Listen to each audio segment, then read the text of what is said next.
on a en face des ennemis, des adversaires qui sont tels que, il ne faut pas être naïf. Comme disait un homme de Dieu, quand le diable te regarde, quand toi-même tu regardes le diable, il faut te dire ton mariage là, tout ce que le diable a en tête, c'est le divorce. Il n'a pas un autre plan. Je ne sais pas si vous suivez. Il n'a pas un autre plan en tête. Certaines personnes font des affaires, le diable veut les voir en prison. Tout le plan que Dieu a d'élévation, le diable a un plan contraire. Il a son plan pour 2025 aussi. Amen. Et c'est pourquoi on ne peut pas... Ouais, quelqu'un disait extrême contre extrême. On ne lutte pas naïvement. On doit lutter. Dis à ton voisin, résiste jusqu'au sang. Comme nous dit la parole de Dieu, on doit résister jusqu'au sang, lutter jusqu'au sang. Ce n'est pas un combat de personnes innocentes. Vous voyez? Une fois, je demandais aux gens, j'ai dit, mais si on demande qui a un ennemi, il y a des prières, par exemple. Vous voyez que même dans les assemblées, il y a certaines prières, les psaumes là surtout, il y a des psaumes qui sont tellement violents. Vous allez voir qu'il y a des théologiens même qui ont fait des études là-dessus. Pourquoi il y a des versets qui font aussi peur? Casse les dents de mes ennemis. Vous avez déjà vu ça, non? Voilà. Pourquoi il y a des versets qui sont aussi violents? Et vous allez vous rendre compte qu'il y a des personnes qui ne comprendront pas. Il y a même des prières où on prend le psaume en question et puis toute la partie qui parle des ennemis. Là. Dans la prière, on saute ça. Vous voyez, souvent dans la liturgie, il y a des versets qui sont ôtés parce que c'est trop violent. Mais au fond, quand tu regardes le contexte dans lequel David était, tu comprends que, regardez, même son propre enfant, ou bien son propre enfant, est-ce que vous imaginez, jusqu'à présent, tu vas en Israël, Jérusalem, cité de David. David, c'est David, tu comprends? Tu ne peux pas venir en Israël et puis dire, oh, David, il a péché, il a fait ci, donc oui. Non, David reste David. Malgré ce qu'il a fait, ce qui parle en faveur de David, c'est son cœur pour Dieu. Il est resté l'homme selon le cœur de Dieu. Mais regardez le contexte dans lequel David était, le contexte de combat. Et quand tu regardes quelqu'un qui s'est battu avec Ous, lion, et puis il les a vaincus, jusqu'à battre Goliath, toi tu es son enfant, et tu as le courage. Je ne sais pas si vous voyez un peu comment l'ennemi est provocateur. Tu as le courage de venir confronter David. Dis à ton voisin, tu comptes sur quoi? Tu comptes sur quoi? Mais c'est ça. Vous avez en face un adversaire. Avant, quand nous, on ne comprenait pas ça, on pensait qu'il y a des domaines là, on n'avait pas d'adversaire. Tout le monde est gentil, tout le monde est bien, tout le monde est bon, tout le monde aime le Seigneur. C'est ça, non? Vous n'avez aucune idée. Même les domaines, vous allez voir des personnes en 2025, votre propre PDG risque de vous combattre, dans lui-même ça se situe. Alors qu'il peut juste te renvoyer, mais il te voit en concurrent. Tu ne comprends pas? Il y a des gens qui sont stagiaires et ils auront l'opposition de personnes qui ont dépassé CDI. La personne même qui s'oppose à toi, là, il ne sait pas ce qu'il fait. Lui, même si un jour on le fait à soi pour dire, tu fais quoi? Est-ce que tu regardes en fait qui tu attaques même? Il va dire, on dirait que je suis un peu fou. Mais le diable lui-même sait ce qu'il fait. C'est comme attaquer un bébé. Est-ce qu'il y a une armée digne de ce nom ou bien un empereur comme les Hérodes là? Est-ce que c'est vous trouvez normal qu'ils aillent attaquer des enfants? S'en prendre à des enfants. On dit 0 à 2 ans, il faut couper la tête, il faut faire ci, il faut faire ça. Comme au temps de Moïse aussi. Hein? Maintenant, je vous ramène la question. À cause de qui on est en train d'attaquer ces bébés-là, qui ne peuvent même pas attraper un pistolet ou un fusil. Et vous emmenez des gens pour les abattre. Qui peut me dire c'est à cause de qui? Pourquoi on cherche à ravager ces enfants-là? inoffensif. Hein? À cause de qui? À cause du Christ. Dis à ton voisin, on ne sait pas en 2025 ce que tu portes, ce que tu vas transporter dans cette année. Dis à ton voisin, ça va être lourd. Tellement lourd. Que là où toi tu te vois comme un bébé, c'est ce bébé-là que les gens veulent attaquer. Parce que derrière le bébé, il y a le Christ. Alléluia. Derrière le bébé, il y a un Messie. Il y a un roi qui va changer les choses. Alléluia. Est-ce que vous suivez? Si vous venez, vous entrez en 2025 dans votre secteur d'activité, dans vos familles, dans votre quartier, dans les nations où Dieu va vous envoyer, si vous entrez avec l'onction du Christ, regarde ton voisin, dis-lui, même si tu es bébé, cette onction-là, elle s'attaque. Amen. Parce que derrière ça, il y a des rois et des empereurs qui voient leurs menaces.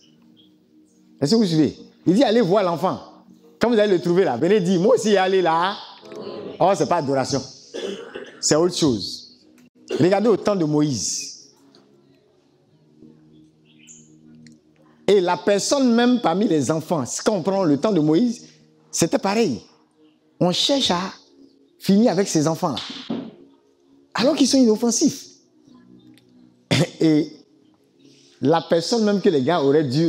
C'est-à-dire les gars auraient dû laisser tous les autres enfants. C'est pas ça? Et puis tu es qui?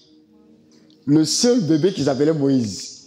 Mais c'est le seul qu'ils ont raté. Dis à ton voisin, est-ce que tu vois la révélation 2025?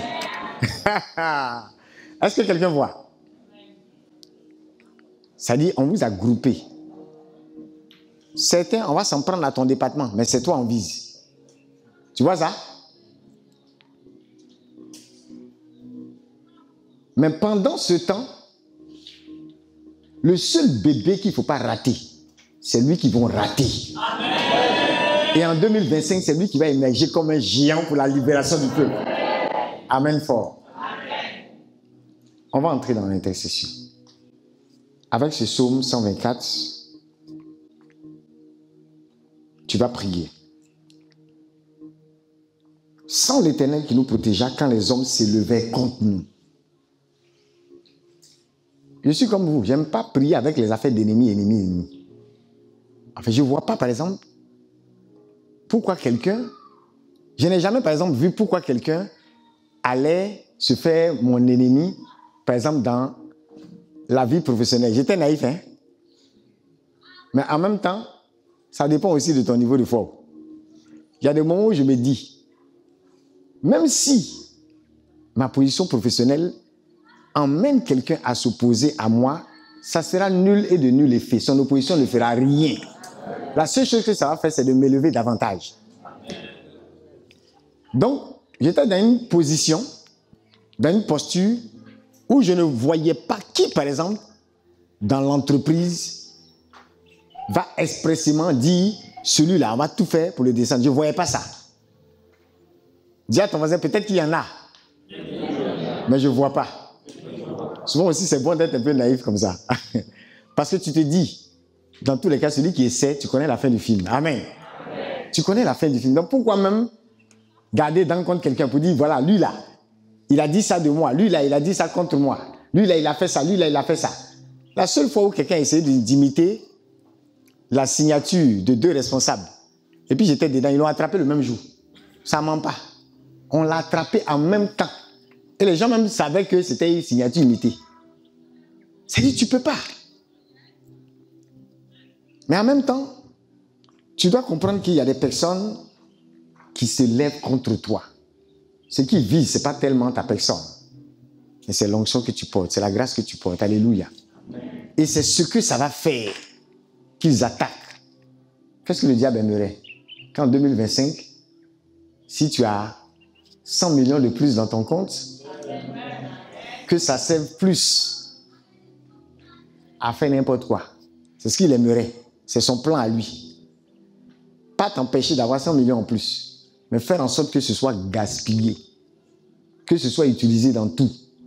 sauf dans ce qui peut faire avancer le règne de Dieu. Tu vois un peu, non?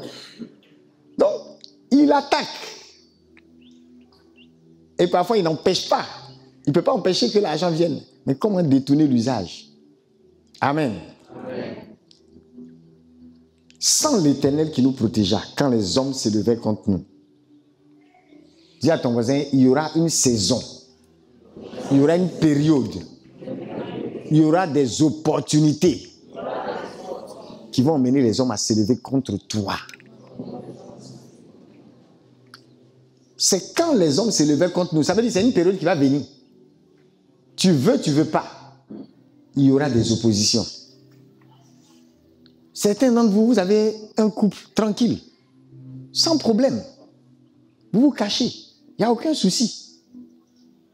On ne sait même pas qu'est-ce qu'il y a à envier ou à jalouser chez vous. Il y a quand même des gens qui jalousent. Et le premier, c'est l'ennemi, c'est le diable lui-même. C'est ce qui l'emmène, vous voyez, c'est ce qui va amener le diable à manipuler des individus, des personnes. De sorte à ce que, quand tu regardes même la personne, tu te rends compte qu'en fait, dans sa lucidité, elle ne peut pas t'attaquer.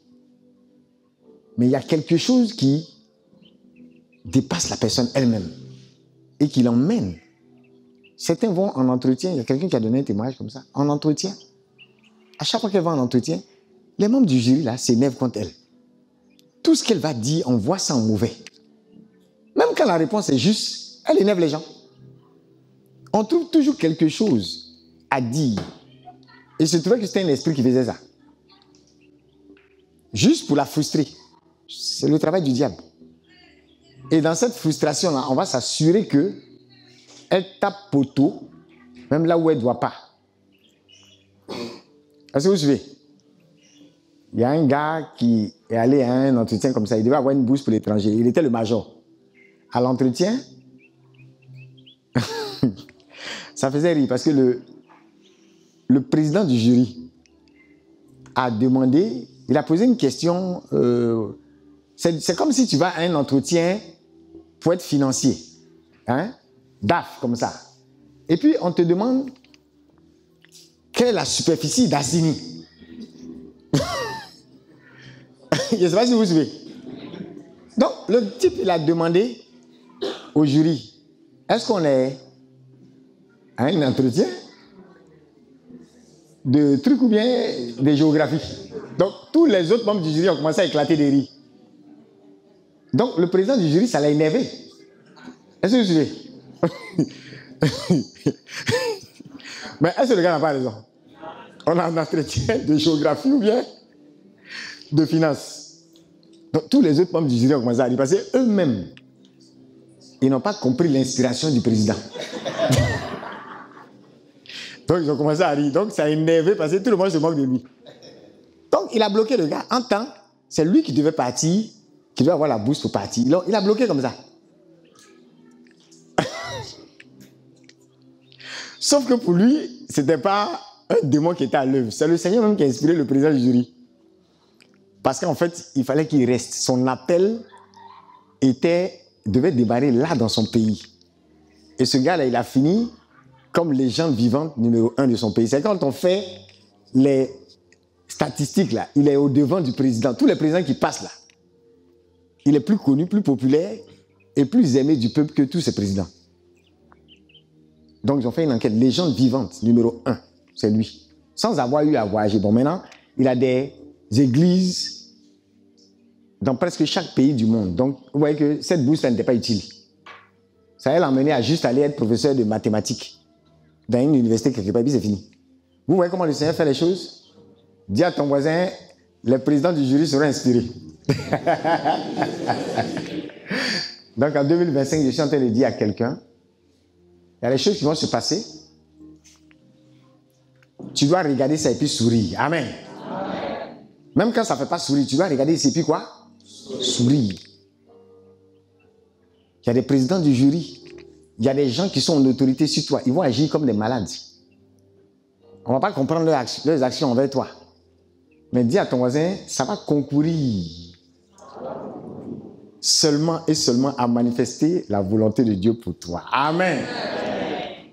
Donc, même si on pose question de géographie, là où ça n'a rien à voir, dis à ton voisin, c'est une géographie prophétique. Amen. Donc tu prends ça avec le sourire. Alléluia. Tu vas donc te mettre debout. Tu veux t'asseoir aussi, tu t'assois. Tu veux te coucher, tu te couches. Alléluia. Et tu vas, avec ce psaume, proclamer. Ce n'est pas au cas où les hommes s'élevaient contre nous. C'est quand ils vont s'élever contre nous. Ça va arriver. Amen fort. Ils nous auraient engloutis tout vivants quand leur colère s'enflamma contre nous. Je veux que tu pries pour l'année 2025. Le diable lui-même, on dit quoi? Il est descendu sur terre. Quand il a été précipité, il est descendu comment? Avec fureur, animé d'une grande colère. Je veux que tu prophétises que la colère du diable n'aura aucun effet sur toi en 2025.